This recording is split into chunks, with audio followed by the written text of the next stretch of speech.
दापोली तालुक्यातील केळशी गावामध्ये मुसळधार पावसामुळे घरांमध्ये आणि बाजारपेठेमध्ये पाणी घुसले। गेल्या 12 तासांपासून अधिक काळ झालेला या पावसामुळे या भागामध्ये मुसळधार पाऊस आहे। पाऊस थांबत नसल्याने आता नागरिकांमध्ये चिंतेचं वातावरण निर्माण झालंय। रत्नागिरीतील खेड शहरातील गांधी चौक परिसरामध्ये मुसळधार पावसामुळे दुकानांमध्ये पाणी शिरलेलं आहे, त्यामुळे व्यापाऱ्यांचं मोठं नुकसान झालेलं आहे। खेड दापोली मार्गावरती पाणी साचल्याने वाहतुकीचा देखील खोळंबा झालाय। कोकणामध्ये दमदार पावसाला सुरुवात झालेली आहे, त्यामुळे मुंबई गोवा महामार्गावरील कापडगाव ते चरवेली महामार्गावरती पाणी आलंय। संगमनेर मधल्या कळमजाई देवाचा धबधबा सुरू झालेला आहे। उंचावरून कोसळणारा पांढरा शुभ्र धबधबा पाहण्यासाठी पर्यटकांनी या ठिकाणी गर्दी केली आहे। सिंधुदुर्ग जिल्ह्यामध्ये मुसळधार पावसाने हजेरी लावल्यामुळे रेड अलर्ट जारी करण्यात आलेला आहे, तर अरबी समुद्राला देखील उधाण आलेलं असून मागील 2 दिवसांपासून मासेमारी पूर्णतः बंद झाली आहे। पुढील 2 दिवस कोकणामध्ये जोरदार पाऊस होईल अशी शक्यता वर्तवण्यात येते आहे। बारामती आणि दौंड तालुक्यातील शाळांना आमदार फंडातून साहित्य वाटप झालं। यावेळी आमदार जयंत आसगावकर यांच्यासह अजित पवार देखील उपस्थित होते। शरद पवार जुन्नरमध्ये आदिवासी परिषदेला उपस्थित होते। शरद पवार पक्षफुटीवरती तटस्थ भूमिका घेणाऱ्या आमदार बेनके यांच्या घरी न जाता विघ्नहर सहकारी साखर कारखान्याचे चेअरमन सत्यशील शेरकर यांच्या निवासस्थानी जाणार आहेत, त्यामुळे बेनकेंची पुढची भूमिका काय आहे याकडे सर्वांचं लक्ष लागलंय। सणासुदीच्या तोंडावरती तेलाच्या किमती वाढवल्या असल्यानं विजय वडेट्टीवार यांनी ट्विट करत टीका केलेली आहे। सिलेंडरच्या किमतीमध्ये 209 रुपयांनी वाढ करण्यात आलेली आहे, यावरून देखील त्यांनी सरकारवर टीका केली। महाराष्ट्रातील गणेशोत्सव निर्विघ्नपणे पार पडल्यानं राज ठाकरेंनी प्रशासकीय यंत्रणांचं ट्विट करत कौतुक केलं। नेहमीप्रमाणे स्वतःच्या घरातील सण बाजूला ठेवत यंत्रणांनी जे काम केलं ते कौतुकास्पद आहे, असं ट्विट राज ठाकरे यांनी केलं। जुन्नरमध्ये राष्ट्रीय आदिवासी अधिकार परिषदेचे आयोजन करण्यात आलेलं आहे। यावेळी शरद पवार उपस्थित होते। त्यांनी राष्ट्रवादीचे संस्थापक मीच असल्याचं, अध्यक्षपद माझ्याकडे असल्याचं यावेळी म्हटलं। मुख्यमंत्र्यांच्या हस्ते वाघिणीच्या बछड्याचं नामकरण होणार आहे। आदित्य नाव आल्यानं मुख्यमंत्र्यांनी ते नाव देण्यास नकार दिलं। यानंतर आदित्य ठाकरे त्या बछड्याच्या भेटीला गेलेत। सीताराम येचुरी यांनी राष्ट्रपतीपदासाठी प्रकाश आंबेडकर यांचं नाव सुचवलेलं होतं, त्यावर वंचितनं ट्विट करत त्यांना उत्तर दिलं। काँग्रेस आणि डाव्यांनी आदिवासी उमेदवार द्यावा अशी मागणी वंचितकडून करण्यात आली। काँग्रेस नेते विजय वडेट्टीवार यांनी मुनगंटीवार यांच्यावर टीका केलेली आहे। मुनगंटीवार अफजल खानाचा कोतळाही शोधून काढतील, वाघनख जरी असल्याचा सगळा बनाव आहे असं देखील त्यांनी उत्तर दिलंय।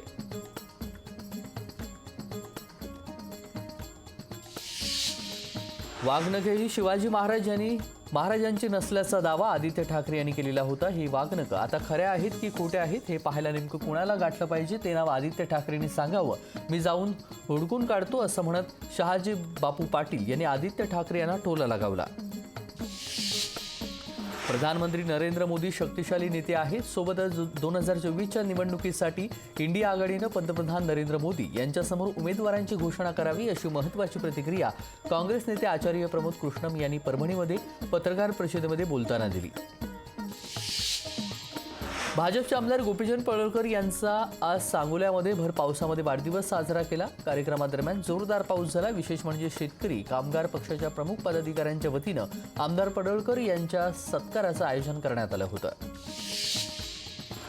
शिंदे गटाचे आमदार नरेंद्र भोंडेकर यांनी देवेंद्र फडणवीस यांना घरचा आहेर दिलेला आहे। फडणवीस यांच्याकडे 6 पालकमंत्रीपद असल्यानं भंडारा जिल्ह्याकडे दुर्लक्ष होत असल्याचं त्यांनी म्हटलंय।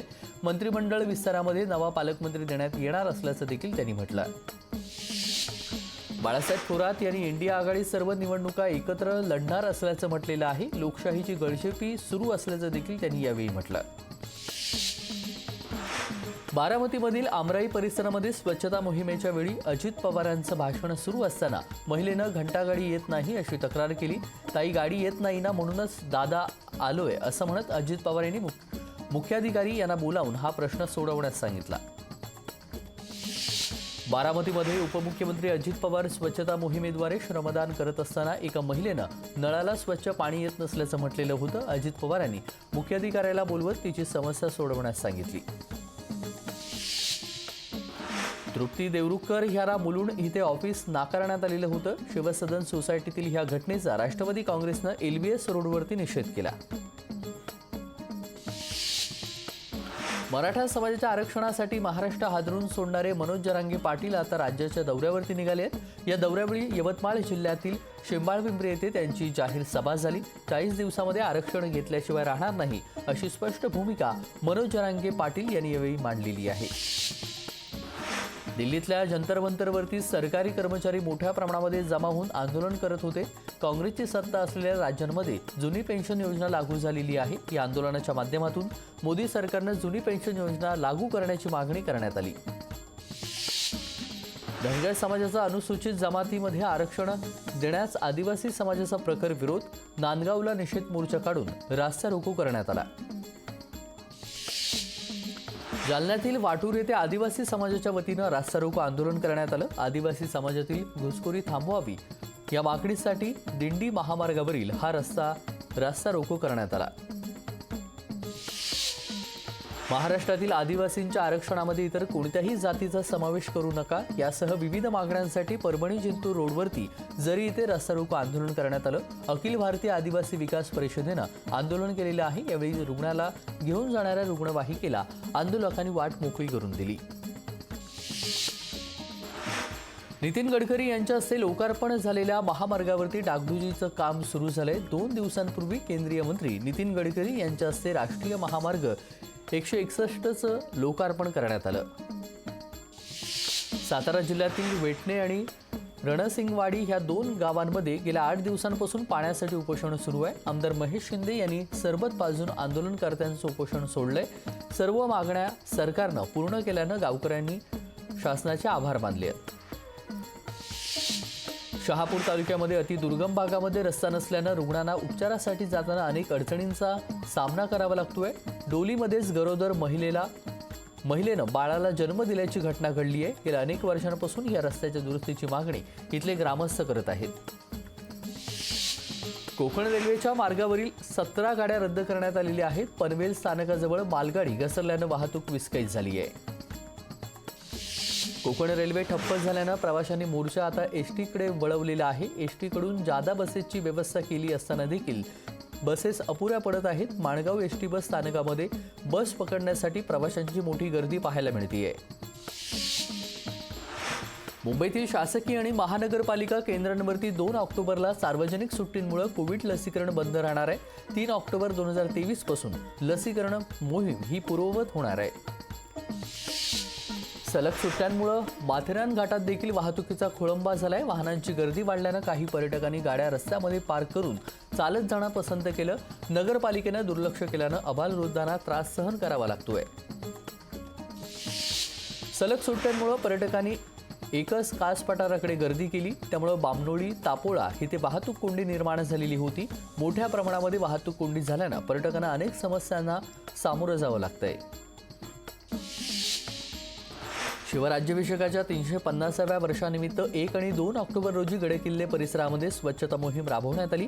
यामध्ये शासकीय औद्योगिक प्रशिक्षण संस्था, सामाजिक संस्था, दुर्गप्रेमी यांनी सहभाग नोंदवला.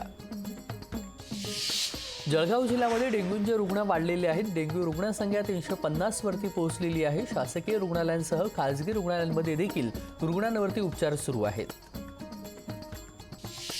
वसई विरार महापालिकेच्या वतीनं पायवाट प्रोडक्शनच्या प्लास्टिक बंदी या पथनाट्यातून शहरातील विविध भागांमध्ये प्लास्टिक टाळा, कापडी पिशव्यांचा वापर करा हा संदेश देण्यात आला.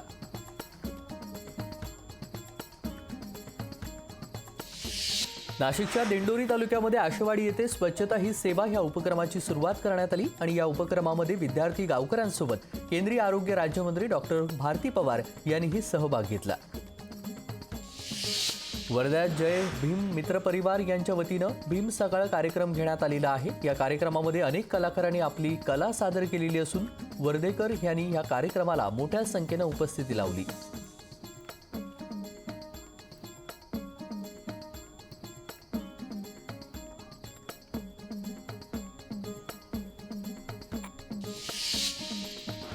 वाशिमच्या शाळेमध्ये विद्यार्थ्यांना जेवताना फक्त चटणीच मिळत होती याची तक्रार केल्यावरती विद्यार्थिनींना मारहाण करून शाळेतून काढण्यात आलं. विद्यार्थिनीने नियमित जेवण मिळत नसल्याची तक्रार आमदार राजकुमार पटेल यांच्याकडे केली. पुणे येथील नारायणपेठ येथे 2 भामट्यांनी तिघांची आर्थिक फसवणूक केली. 20 लाखांचे 5 कोटी होतील असं सांगितलं आणि मात्र ते परत न आल्यानं पोलिसांनी या संपूर्ण घटनेचा तपास केल्यानंतर या गुन्ह्यामध्ये आतापर्यंत 2 जणांना अटक करण्यात आली आहे. पनवेल कळंबोली दरम्यान घसरलेल्या रेल्वे अपघाताची चौकशी होणार असल्याची माहिती रेल्वे प्रशासनानं दिली आहे. धुळे ग्रामीणचे आमदार काँग्रेस प्रदेश उपाध्यक्ष कुणाल पाटील यांच्या जवाहर शेतकरी सहकारी सूतगिरणीवरती छापा टाकण्यात आला. तपास यंत्रणा कोणत्या प्रकरणामध्ये तपास करतायत हे अद्याप समोर आलेलं नाही. जळगाव येथील भूसंपादन विभागातील कंत्राटी भरतीमुळे नियमित भरतीवरती कुठलाही परिणाम होणार नसल्याचं ग्रामविकास मंत्री गिरीश महाजन यांनी म्हटलं. जळगाव जिल्हाधिकारी यांनी काढलेल्या जाहिरातींवरती बोलताना गिरीश महाजन यांनी स्पष्टीकरण दिलं. राज्यभर सुरू असलेल्या स्वच्छतेसाठी 1 तास या उपक्रमाला हिंगोलीमधील नागरिकांनी प्रतिसाद दिलेला आहे. नागरिकांनी स्वतः हातामध्ये झाडू घेत सार्वजनिक ठिकाणी स्वच्छता केली. जुन्नर तालुक्यामध्ये बिरसा बिग्रेट यांच्या वतीनं आदिवासी चौथरा काळा चबुत्रा अभिवादन दिन साजरा होत आहे. याच कार्यक्रमात प्रमुख मार्गदर्शक शरद पवार उपस्थित होते.